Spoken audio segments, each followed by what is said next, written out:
There comes a quiet point in life not marked by birthdays or retirement, but by a soft, undeniable shift. You begin to feel that time is moving faster, not because the clock has changed, but because you've changed. The days blur, the months disappear, and you catch yourself wondering, where did it all go? It's not fear of death that unsettles most hearts. It's the ache of realizing how much time was spent rushing, but not truly living. This video is not about regrets. It's a gentle journey back to what really matters. Together, we'll reflect on 7 deeply human truths drawn from Buddhist wisdom about time, relationships, aging, presence, and the quiet richness of a well-lived life. Whether you're watching this with a warm cup of tea or in a quiet moment alone, I invite you to stay with me. Let's slow down, let's breathe, and let's remember how to live again fully, consciously, and from the heart. There's a strange thing that happens when you reach a certain stage of life, not all at once, but gradually, like noticing the seasons have changed without realizing when. You begin to look back, not with regret necessarily, but with a quiet ache. You remember being busy, very busy, so much to do, so many responsibilities, so many goals. But what lingers now isn't the list of things accomplished. It's the spaces that feel empty, the moments that feel missing. It's not that you didn't live, but that much of what you lived through happened without you truly being there. Days turned into decades. The same morning routine, the same route to work, the same conversations. And somewhere along the way, presence was replaced with performance. We think we remember our lives, but what we really remember are the moments we were awake for. A family walk at dusk, a spontaneous laugh, a sunset so beautiful you forgot to speak. These moments stand out not because they were grand, but because you were present. The rest, a blur. According to Buddhist wisdom, time is not a fixed current we're carried along. It's a feeling, an awareness shaped by how we show up. And that's why time seems to speed up as we age, not because it moves faster, but because we stop noticing it. We stop tasting our meals, watching the light on the wall, listening fully when someone speaks. We start living in loops. Our minds drift, our senses dull, and days disappear like mist. I once heard a woman in her 70s say, "I don't remember most of my life, not because I didn't live it, but because I wasn't really there." Her words weren't sad. They were honest. And maybe you felt that too. But here's the truth. It's not too late to return. You don't need to go back in time. You just need to come back to this moment, this breath, this cup of tea in your hand, this silence between words. Life isn't asking you to fix the past. It's inviting you to be here now, to walk a little slower, to feel the weight of your steps, to watch the clouds drift without needing them to mean anything. And the more you practice noticing, the more time begins to stretch again, not longer on the clock, but deeper in the soul. Because presence is what gives time its texture. It's what turns an ordinary day into something sacred. So if you're listening to this, perhaps this is your invitation, not to chase time, but to meet it, to stop running and start noticing. And if that speaks to something in you, if this quiet truth stirs even a little, then I invite you to let it continue. Stay with me. Reflect with me. And if it touches you, share your thoughts below, or simply leave a sign of presence, a comment, a like, a moment of connection. This space is here for us, together. You are always welcome at Awakening Insights. The older we get, the quieter certain truths become, but not because they've lost their power. Quite the opposite. They settle in slowly, like light at the end of a long afternoon. And suddenly, we see life from a new angle, not just forward, but also backward. And when we do, something curious happens. The things we once believed were so important, how many emails we answered, how perfectly the house was kept, how many achievements we collected don't carry the weight they once did. Instead, what surfaces are the moments that were soft and human and fleeting, the walk we didn't take with a friend, the story we didn't ask our mother to tell one more time, the words we held back because we thought we'd have more time. I once spoke to a retired hospice nurse in her 70s. She had sat beside hundreds of people in their final days, and she told me, without hesitation, no one ever asked for more meetings. They asked for more time with the people they loved, with themselves, with peace. That truth has stayed with me ever since. You see, modern life conditions us to believe that urgency equals importance. We move quickly. We fill every hour. We get things done. But somewhere along the way, we forget to ask, are these the right things? Not all tasks are equal. Not everything that demands your attention deserves it. And while the noise of the world will always tell you to do more, the wisdom of time gently asks what will matter when you're looking back, not forward. One of the most powerful Buddhist reflections is to imagine yourself near the end of life, not in fear, but in clarity. Picture yourself lying in bed 30 years from now. What will make you feel at peace in that moment? Will it be the perfectly balanced bank account? Or will it be the kindness you offered a stranger? The forgiveness you extended to someone who never apologized? The hours you spent listening to your grandchild dream out loud? These aren't dramatic acts. They're the quiet ones, but they're also the ones that echo.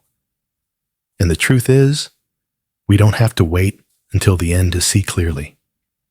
We can ask ourselves now, each morning, before the noise begins, if today were my last, what would matter most?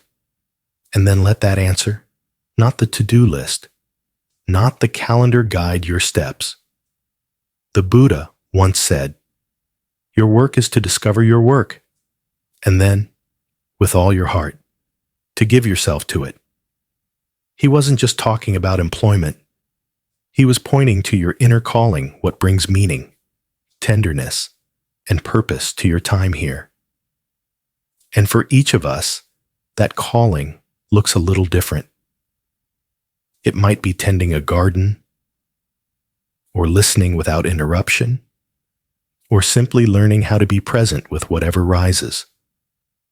Because what truly matters is not how much we did, but how deeply we lived. And the beautiful truth is, it's never too late to begin. If this speaks to you, I invite you to pause and share in the comments below what truly matters to you at this point in your life. Your presence here matters deeply, and your reflections help build the heart of this space. You're always welcome at Awakening Insights. As we grow older, there's a certain kind of silence that begins to fill the spaces where old relationships used to be. Not the loud kind of absence that comes with dramatic farewells, but the quiet kind, the one that settles in after too many unspoken words, too many years of distance, too many missed chances to say, I'm still here. We begin to think about people we've lost touch with, not just those who passed away, but those who drifted. A sibling we haven't called in years, a friend whose laughter we still remember, but whose number we never dial anymore. We carry their names like soft stones in our chest, unspoken, unresolved, and strangely sacred. And we wonder, why did I never reach back out? Why did I let it all go so long? The truth is, relationships don't just shape our memories, they shape us. In Buddhist understanding, relationships are sacred grounds, places where our karma unfolds, our triggers arise, and our deepest human lessons are learned. Every interaction, whether loving or difficult, is an opportunity to practice presence, patience, and compassion. The Buddha taught that hatred does not cease by hatred, but only by love. And perhaps the longer we live, the more we realize it's not always the big conflicts that wound us most. It's the slow erosion of connection, the absence of simple kindness, the missed chance to say I'm sorry or I remember you. I once sat with a man in his 80s who hadn't spoken to his brother in over 30 years. A small disagreement had grown into silence, and then the silence became normal. But not a week passed, he told me, without thinking about him. I've written letters, he said quietly. I just never sent them. And there it was, not just regret, but grief for a relationship still alive but long abandoned. If someone came to your mind just now, maybe that's not by accident. Maybe there's still a bridge that can be mended not to fix the past, but to free the present. Even a small act can reopen a doorway, a message, a prayer, a whispered forgiveness while lighting a candle. Not every bond can be restored, but peace doesn't always require reconciliation. It simply asks us to stop carrying the pain alone. Relationships don't have to be grand gestures. Often, they are the quiet dailiness of presence, checking in, listening fully, remembering small details, being there not perfectly, but honestly. And when we do lose someone by time or by death, what stays isn't how impressive we were, but how deeply we were willing to love. If this reflection has stirred something in you, let it become an opening. Take a moment to reach out, or share in the comments someone who taught you something about love, even if they're no longer in your life. And if that feels too much, simply sit for a moment and send them kindness from your heart. Every gesture counts, and here, in this space, every story is welcome. You're not alone in the remembering. You're always welcome at Awakening Insights. There comes a quiet moment, often after the roles we've held for decades begin to fall away, when we find ourselves wondering not what comes next, but who we are now. When the children are grown, when the career winds down, when the schedule that once defined our worth begins to empty, something deeper rises to the surface. It's not panic. It's not even sadness. It's a spacious kind of question now that I am no longer what I did. Who am I becoming? For many, this moment can feel disorienting. We're so used to being useful as parents, workers, caretakers that when those identities fade, we may feel untethered. But from a Buddhist lens, this is not a loss. It's a return to being rather than doing. A chance to meet ourselves not as performers in a busy world, but as full human beings with something gentle, essential, and unseen still left to offer. I once met a retired architect who told me, I spent 40 years building structures for others. Now I have to learn how to inhabit myself. And that is the work of this stage in life, not chasing a new title, but inhabiting the quiet truth of who you already are. In Buddhist teaching, The concept of Dharma goes beyond a profession. It refers to our deepest path, the expression of our nature in alignment with truth. And that expression doesn't end with retirement, it begins again, with new soil. It may take the form of mentoring someone younger, sharing your stories with a grandchild, or simply showing up fully to each moment as it is. I once knew a woman who, after decades as a school teacher, began hosting quiet story circles at her local library, not to teach, but to hold space. This is my Dharma in disguise. She smiled.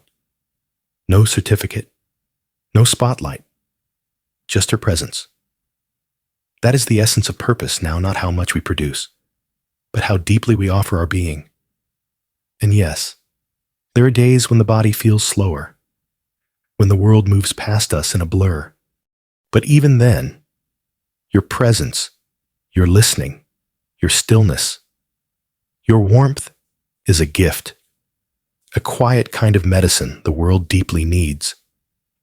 Buddhist wisdom reminds us the taste of the Dharma is liberation. And part of that liberation is letting go of the belief that we must still prove something. You've already lived, loved, endured. You've already earned your place. So if you're asking yourself now, what's my purpose? Perhaps the real question is, what makes my heart feel alive? What brings you into stillness, into connection, into kindness? Follow that. Begin there. And if this reflection resonates with you, I invite you to share what brings meaning to your days now. What feels quietly purposeful to you in this chapter of life? Your words might be exactly what someone else here needs to read today. And in this space, every voice matters. You are never too late to begin again. You are always welcome at Awakening Insights. As we move deeper into the later chapters of life, the body begins to speak in a softer, more insistent voice. It creaks when we rise from a chair. It tires more quickly than it used to. The skin loosens, the muscles soften, and even the smallest task can ask for more care than it once did. And in those moments when the body no longer moves the way it once did, it's easy to feel like something has gone wrong. We tell ourselves we're falling apart, that we need to fight the aging process, push harder, correct, or hide what is changing. But what if the body isn't failing? What if it's simply inviting us to relate to it in a different way? Not as a tool to be controlled, but as a companion to be cared for. In Buddhist practice, the body is not an obstacle to be overcome. It's the first foundation of mindfulness. It's where awareness begins. And as strange as it may sound, aging offers us the perfect opportunity to return to this relationship with fresh eyes. I once met a woman named Grace at a mindfulness retreat. She was 74, recovering from hip surgery, and deeply frustrated with how limited her movements had become. "I feel like my body left me," she said quietly, like it moved on without telling me. But as the retreat went on, something shifted. She began to walk slower, to breathe with more intention, to place her hand over her heart before sleeping. And one morning, after a short meditation, she turned to me with tears in her eyes and whispered, "I thought I needed to get strong again, but maybe I just needed to get kind." That shift from performance to compassion is the beginning of healing. Buddhist teachings remind us this body is temporary, but it is sacred. It is the temple through which we experience the world: touch, sound, breath, emotion. And instead of resisting its aging, we are invited to listen more deeply. When was the last time you asked your body what it needs instead of telling it what to do? So often, we wear exhaustion like a badge. We ignore pain, dismiss fatigue, override hunger in the name of productivity. But at a certain point, the body starts to whisper, slow down. Not because it is weak, but because it is wise. A simple practice, like body scan meditation, just lying down and bringing gentle awareness to each part of yourself, can become a daily act of reverence. Not to fix anything, but to notice, to offer presence, to say, I'm still here with you. Movement, too, becomes sacred. You don't need to run marathons. A 10-minute walk in the morning sun, stretching before bed, placing bare feet on the earth. These aren't small things. They are rituals of return. If this reflection resonates with you, I invite you to pause and consider, how do you speak to your body these days? What might it say back if you truly listened? Feel free to share your thoughts in the comments, or simply offer a breath of gratitude for the vessel that has carried you this far. Your body is not broken. It's alive. And you are still beautifully here. You are always welcome at Awakening Insights. There comes a point in life when we've given so much of ourselves to others, our children, our careers, our communities, that we forget what our own inner flame looks like. We've been caretakers, problem solvers, providers. But beneath all of that, there is still a quiet voice whispering, there is something inside me that wants to come alive again. That something is not ambition. It's not about productivity. It's about creation, not for applause, but for joy. And perhaps now, in the gentle slowness of later life, is when that spark can finally rise. In Buddhist thought, creativity is not separate from the spiritual path. It is the path, when walked with awareness. Whether you're arranging flowers on your kitchen table, writing down a memory in your journal, or humming a tune you made up while washing dishes, these are not trivial acts. They are offerings. They are your soul saying, I am still here, and I still have beauty to share. Too often, we believe that creativity belongs to the young or the trained. But the truth is, creativity belongs to anyone who is willing to feel, to notice, to express. And that capacity often deepens with age. After all, who sees the world more clearly than someone who has lived through joy, grief, quiet, and loss? I once met a retired nurse named Lenora, who started painting on the backs of used cardboard after her husband passed away. She said, it was never about being good. It was about giving my sadness somewhere to land. Her paintings were raw, vibrant, full of life, not because they were perfect, but because they were true. That's the kind of expression that doesn't ask for permission. It just needs space. But to make space, we must protect our energy. Because creativity doesn't bloom in exhaustion. It blooms in stillness. And so, rest becomes sacred, not as an escape, but as preparation, protecting your mornings, saying no to what drains you, letting silence exist without needing to fill it. These are not selfish acts. They are the soil in which presence grows. And presence is what allows inspiration to take root. Even small moments count. Picking out a stone from the garden and placing it where the sunlight hits. Baking bread slowly while listening to old songs. Telling a grandchild the story of how you met their grandmother. These are not hobbies. They are sacred gestures. They say to life, I am still participating. If this reflection touches something in you, I gently invite you to share in the comments what creative part of you longs to wake up again. What have you set aside that might now be ready to return? And even if you choose not to share, know this, your soul has not forgotten how to bloom. You are in a ripened season now, not past your prime, but rich with possibility. You are always welcome at Awakening Insights. After a lifetime of doing, providing, giving, and adapting, many of us arrive at a quieter place, a place where the noise has faded, but silence feels unfamiliar. And in that silence, another kind of loneliness may creep in, not the loud kind marked by empty rooms or unanswered calls, but the quiet kind, the kind that sits beside us during dinner, the kind that lingers in our chest even when we're surrounded by others. It's not the absence of people, it's the absence of real connection. But we were never meant to walk this path alone.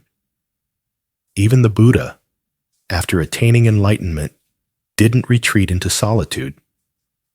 He gathered a sangha, a community not built on perfection or doctrine, but on shared presence. In today's world, that kind of community doesn't need to be big or formal. Sometimes, it begins with a cup of tea and a gentle question. How have you been? Really, I once visited a small meditation group in a quiet town. There were no robes, no chants, just a few elders sitting on folding chairs, sipping tea after a short practice. One woman smiled and said, "I don't come for the teachings. I come because someone here remembers my name. That," I realized, is belonging. It isn't grand. It's simple. It's being seen. It's being missed when you're not there. And at this stage in life, that kind of presence becomes sacred. But connection is only part of the peace we seek. The rest comes from within, from the gentle art of designing a life that no longer runs on urgency, but unfolds in alignment with your truest values. Buddhist teachings remind us life isn't something that just happens to us. It's something we can shape with care, like a garden. It doesn't bloom because we push. It blooms because we tend to it with awareness, simplicity, and love. So how do we design such a life? Not with grand plans, but with small, loving adjustments. Maybe you begin your mornings in silence instead of with the news. Maybe you start saying no without guilt. And yes, only when your body softens. Maybe you set aside time each week not for errands, but for soul work journaling, prayer, tending plants, or simply watching the light move across your living room wall. This is not about escaping life.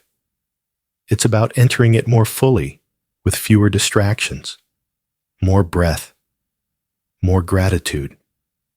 You don't need to build a new identity. You only need to return to the one that has been patiently waiting beneath all the roles you've played. And if you've been waiting for the right moment to reconnect, to slow down, to feel alive again, know this, you haven't missed anything. You are not late. You are not behind. You are exactly where life has brought you. And that place, however imperfect, is sacred. Because the time to begin again has always been now. If this reflection resonates with your heart, feel free to share in the comments. What are you ready to release?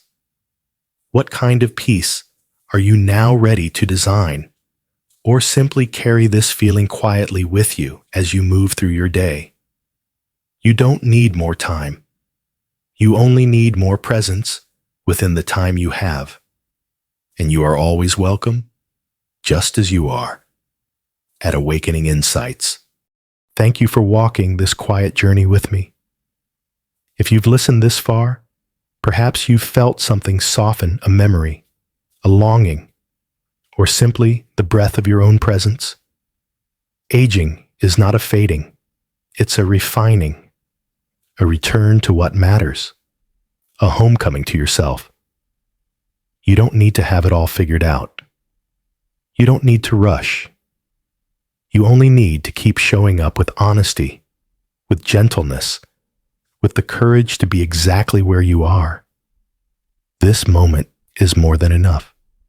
You are more than enough. Whether you're sipping tea by the window, journaling beneath a quiet lamp, or simply sitting in stillness with your breath, please remember that is life, and it is sacred. If something here spoke to you, I invite you to leave a comment or share this space with someone who may need it. Like, subscribe, and stay close. At Awakening Insights, we return each day not to become someone new, but to remember who we truly are.